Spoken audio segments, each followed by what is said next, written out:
दोस्तों, भारत के बंटवारे के सच में हमने देखा कि कैसे इसके पीछे वेस्टर्न कंट्रीज का हाथ था। लेकिन भारत के बंटवारे के बाद भी उनका खतरा अभी टला नहीं था। उन्हें एक और डर सता रहा था जो उन्हें 1453 में मिला था। दरअसल 1453 से पहले यूरोप के व्यापारी भारत से व्यापार अरब देशों के व्यापारियों के जरिए करते थे। अरब देश के व्यापारी भारत आते थे और यहाँ से सब सामान अपने यहाँ ले जाते थे, जहाँ वो यूरोपियों को मुँह मांगे दामों पर बेचते थे। आज भारत का धर्म, ज्ञान, विज्ञान और गणित जितना भी यूरोप में फैला है वो इन्हीं अरबी व्यापारियों के कारण ही फैला है। यूरोपीय देशों के व्यापारी अरब की भूमि पर आते थे और भारत सहित कई देशों का माल अपने साथ ले जाते थे। 1453 तक सब सही चल रहा था, लेकिन फिर जिस मार्ग से ये यूरोपीय लोग आते थे यानी इस्तांबुल, वहाँ ऑटोमन तुर्की का कब्जा हो गया। अब ये पहले ही अरब व्यापारियों से महंगा सामान खरीदते थे, ऊपर से अब यहाँ ऑटोमन तुर्की को भी हाई टैक्स देना पड़ता था। फिर यूरोपियन ने इस अरब और तुर्की मोनोपोली को तोड़ने का संकल्प किया। उन्होंने सोचा क्यों न हम डायरेक्ट भारत से व्यापार करें और ज़्यादा मुनाफा कमाएं, और इसका एक ही तरीका था भारत तक नए समुद्री मार्ग की खोज करना। फिर 1488 में बार्टोलोमेउ डायस ने अफ्रीका के सिरे पर भयानक तूफान झेलते हुए एक जगह खोजी जिसे उसने नाम दिया केप ऑफ गुड होप। फिर 1492 में कोलंबस ने सोचा दुनिया तो गोल है, तो पश्चिम से चलें तो भारत तक पहुंच जाएंगे, पर वो भारत की जगह पहुंच गया अमेरिका। फिर 1498 में वास्को डी गामा ने अफ्रीका घूमकर केप ऑफ गुड होप से होकर भारत के कालीकट बंदरगाह तक पहुंचकर यूरोप का सपना पूरा कर दिया। अब यूरोप को भारत से सीधा व्यापारिक रास्ता मिल गया।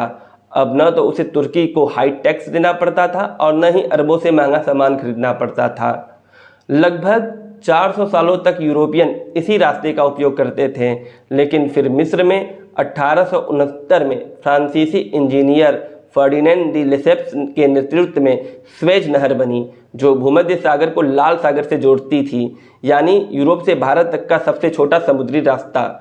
लेकिन 1875 में ब्रिटेन ने मिस्र की आर्थिक कमजोरी का फायदा उठाकर नहर के शेयर खरीद लिए और 1882 में ब्रिटेन ने पूरे मिस्र पर कब्जा कर लिया। अब भारत से लेकर मिस्र तक पूरा व्यापारिक मार्ग ब्रिटिश नियंत्रण में आ गया। लेकिन 1888 में Britain, France, Germany, Italy, Austria, Hungary, रूस, स्पेन और तुर्की ने एक समझौता किया। स्वेज नहर सभी के लिए खुले रहेंगे, चाहे युद्ध हो या शांति, किसी भी स्थिति में सबके लिए खुले रहेंगे। लेकिन फिर भी नहर पर ब्रिटिश सेना और प्रशासन का पूरा नियंत्रण बना रहेगा। इस समझौते के बाद ब्रिटेन को समझ में आया कि अगर वो मिस्र या अरब से हटें तो स्वेज पे नियंत्रण खो देंगे। तब उन्होंने वहाँ अपना स्थायी सहयोगी बसाने की योजना बनाई। 1890 में ही, यानी कि 88 के 2 साल बाद ही जायनिस्ट आंदोलन शुरू किया गया, जिसका उद्देश्य था यहूदियों के लिए एक राष्ट्र स्थापित करना।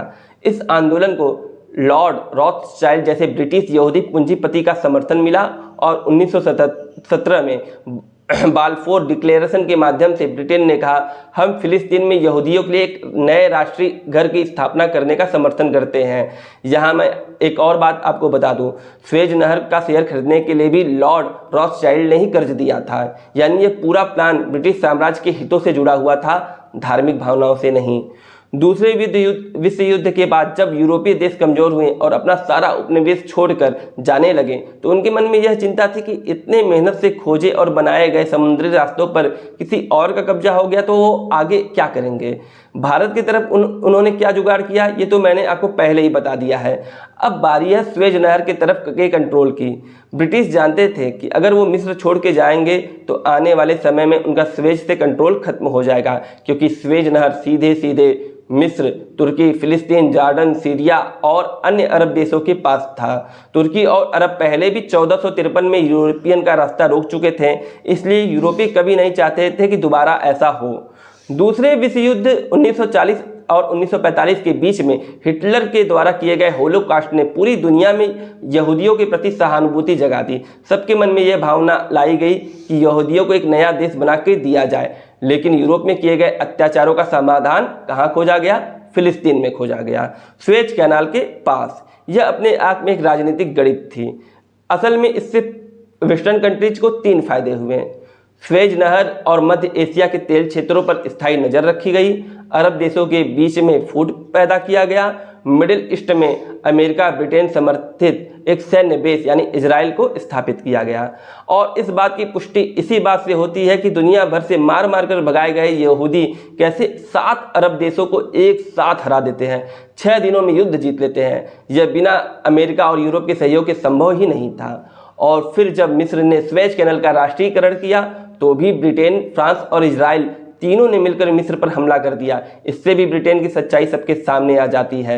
यानी स्पष्ट है कि इजराइल एक धार्मिक राष्ट्र नहीं बल्कि पश्चिम का एक सैन्य बेस है। आज भी यही कारण है कि मिस्र के पास नहर होने के बावजूद वो उसे कभी भी बंद करने की हिम्मत नहीं करता, क्योंकि उसके पास ही पश्चिम समर्थित इजराइल मौजूद है।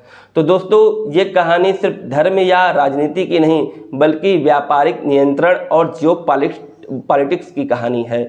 यूरोप ने भारत तक पहुंचने के लिए जो रास्ता खोजा, उसी रास्ते पर उसने पूरे विश्व को अपनी सत्ता के नीचे कर लिया और आज भी वो रास्ता स्वेज नहर इजराइल के रूप में उनके नियंत्रण में है। इसलिए कहा जा सकता है कि इजराइल और फिलिस्तीन का विवाद न सिर्फ अरब का विवाद है बल्कि यह भारत से शुरू हुई यूरोपीय लालच का नतीजा है।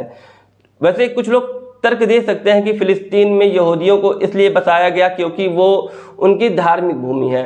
तो भैया, इस हिसाब से तो अंग्रेजों को, पारसियों को भी ईरान में एक छोटा सा देश देके चला जाना चाहिए था, लेकिन उन्होंने देश दिया किसे?